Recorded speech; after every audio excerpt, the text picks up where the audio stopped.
wash away the pain. There's a new day to take away your sorrow, and the old ways get washed out by the rain.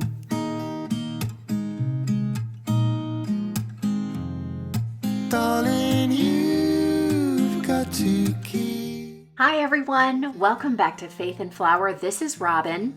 Homemaking and cleaning are a big part of my week, and so I've got lots of motivation and inspiration for you in those areas. And I also tried to incorporate a little bit more mindfulness as I went through these activities this week.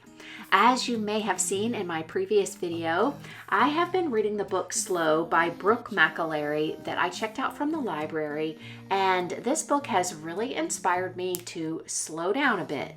Day to leave behind your troubles. I'm only about halfway into the book, but so far I really have been enjoying it. I like how she talks about things like decluttering and de-owning and figuring out why those things are good for us. And so if you're on a minimalism journey, or you just like the idea of slowing down and being more present in the moment, then I think you're going to really enjoy this book. And in today's video, I'm focusing in on the mindfulness aspect that she talks about. I really like some of the points that she brings up, and if you know me at all, you'll know that I spend time each day reading the Bible, and this has done wonders for my mindfulness because it helps me focus in on the things that really matter, and I love starting my day like that. Other times during the day when I find myself rushing through my tasks, I distract myself by doing things like watching something on TV or a YouTube video, listening to a podcast, or even listening to music, doing anything I can to sort of distract myself to help me finish those tasks. And I realize that sometimes I'm missing opportunities to just be present in the moment and be more mindful and just enjoy the task for what it is. I don't, however, think that multitasking is necessarily a bad thing. For example, if you have a load of laundry to fold and that's the only free time you're going to have all day to enjoy some form of entertainment, but if you are so used to constant stimulus that the absence of it immediately triggers boredom, then you could probably benefit from mindfulness. I love how she talks about her own journey and how becoming more mindful was sort of an awakening, where she started noticing the things around her, paying attention to them, and appreciating them. She says, "The wonderful news is you don't need 5 extra minutes a day, not even 1 minute. Living a mindful life costs no money and will take no extra time. There's a payment involved, but I think you're good for it because in order to live a mindful life, you simply need to pay attention." That really inspired me to be more present in the moment throughout my week as I set about the tasks that I normally do. I did incorporate a couple of things like bread making into my week, which I don't get to indulge in very much, but it's something that serves a purpose for my family and I can also enjoy. So if there are hobbies or things that you like to do that you can incorporate in your day, by all means do them and fully enjoy it. But whatever it is that you need to get done, being more mindful while taking care of those tasks can be so beneficial.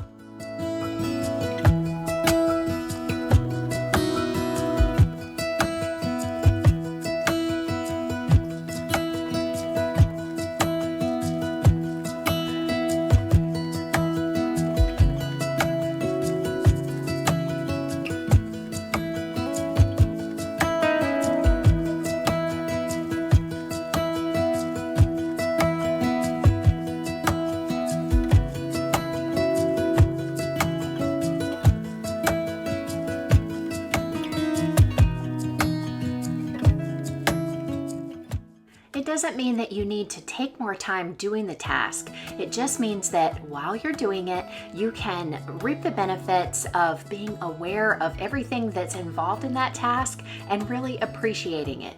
It might seem boring at first, but think of it as sort of a mini detox for your mind, where you are allowing it to experience things instead of being numbed by all of the input that we've conditioned ourselves to think we need.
This week, it was time to mix up another batch of my daily shower cleaner. I love this recipe. I use it to spritz our shower in the morning after we've wiped it down, and the peppermint and tea tree oils that I add to it not only smell amazing, but they help inhibit the growth of mold and mildew. I will put the recipe down in the description box in case you're interested.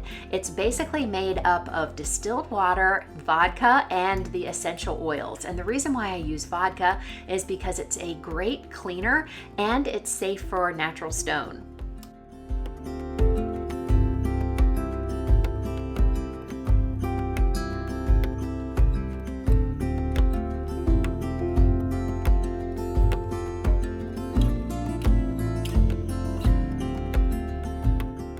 I also recently bought this soap dispensing dish brush, and I'm going to use it to clean our shower. So instead of just dish soap, I am going to mix together my favorite cleaning combination for cleaning the tile in our shower, and that is just about 50% of white vinegar mixed together with dishwashing liquid. A lot of people call this the miracle shower cleaner, and they use the Dawn Blue dishwashing soap, but I find that I actually prefer using a different type of soap. I really like the ones from Grove Collaborative. I find that sometimes the Dawn and the vinegar can sort of congeal, and so it wouldn't be great for using in this dish brush, but I've never had that experience when I combine these two, and I really find that it works just as well. I've seen this done before in other YouTube videos, and most of the time they use the sponge, but I like using this brush because the contour of it helps me to get into the corners really easily, and it's a little bit more abrasive, so it gets in the grout as well. I will have it in my Amazon store. I try to put everything that I can from my videos in there to make it easy for you to find, and you'll find a link for my Amazon store in the description box below.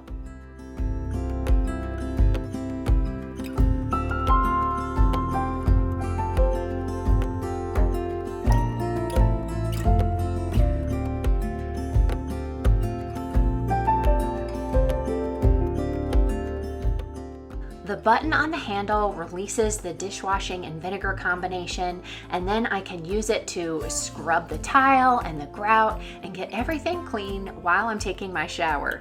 I find it works best if I scrub everything quickly with the brush and then shower, and then as I'm rinsing myself, I can rinse everything down, and that gives the vinegar a chance to break down any buildup that's in the shower.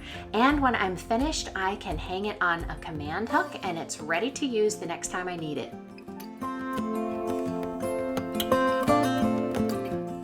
Ironing is one of those tasks that immediately triggers that feeling of boredom for me, so I will often grab my phone and watch a YouTube video during this time, and I still think that's okay to do occasionally.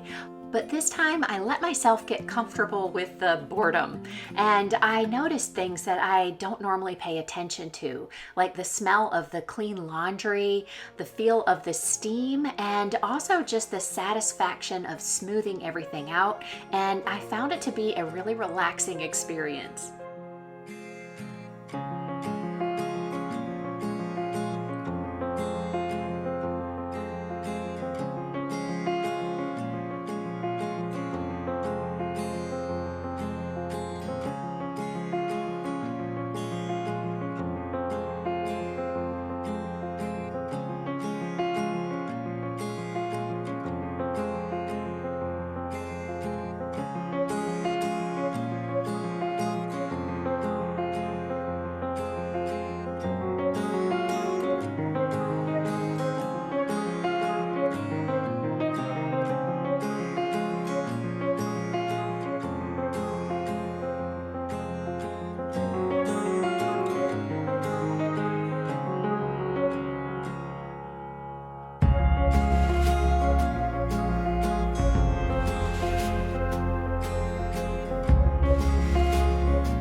Patrick and I both love iced tea in the summertime, and we like it sweet but not too sweet, so making it myself is a great way to regulate the sugar. I also really love peaches in the summertime, so I thought making a homemade simple syrup with peaches to add to our iced tea would be really nice. And so I found an easy recipe from the Minimalist Baker, and I will put that link down in the description box.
I love how she suggests in the recipe saving the pulp of the peaches to put over granola or ice cream, so nothing needs to go to waste, and that's going to be a real treat too. So I'm going to save ours in the refrigerator to use later.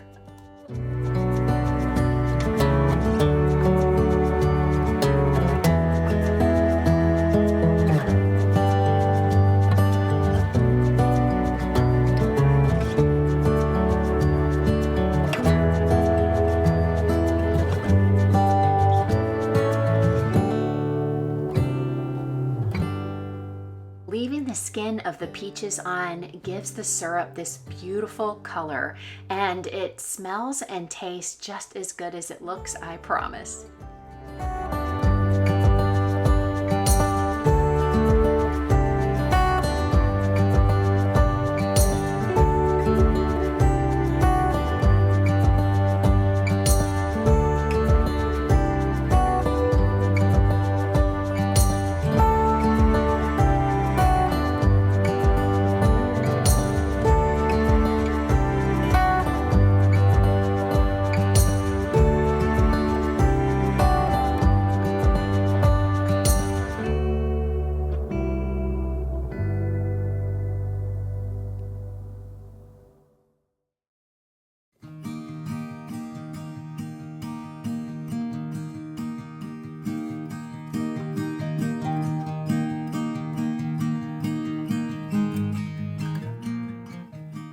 I love quick and easy dinner ideas in the summertime that don't make me spend a lot of time cooking. This one was a hit this week for my family, so I thought you might like seeing it.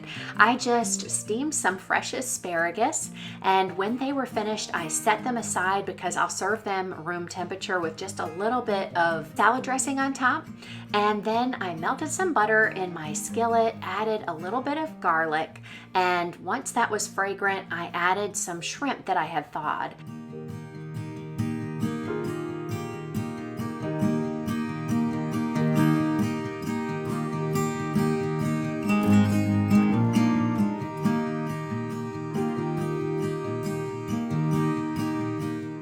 To that, I just added lemon juice and a little bit of fresh basil. I served this over some brown rice along with the asparagus, and we really enjoyed it. No recipe necessary. It was just a quick and easy meal that I threw together, yet it was so enjoyable. Then we sat down and very mindfully enjoyed our dinner. I hope you enjoyed today's video, and I hope that it gave you some ideas about how to make your homemaking and cleaning a little bit more mindful and hopefully enjoyable. If you liked today's video, don't leave without giving me a thumbs up. And if you haven't already done so, make sure you subscribe. We would love to have you join our Faith and Flour community. You know I love hearing from you, so leave a comment below and I'll see you in the next video. Until then, have a wonderful week.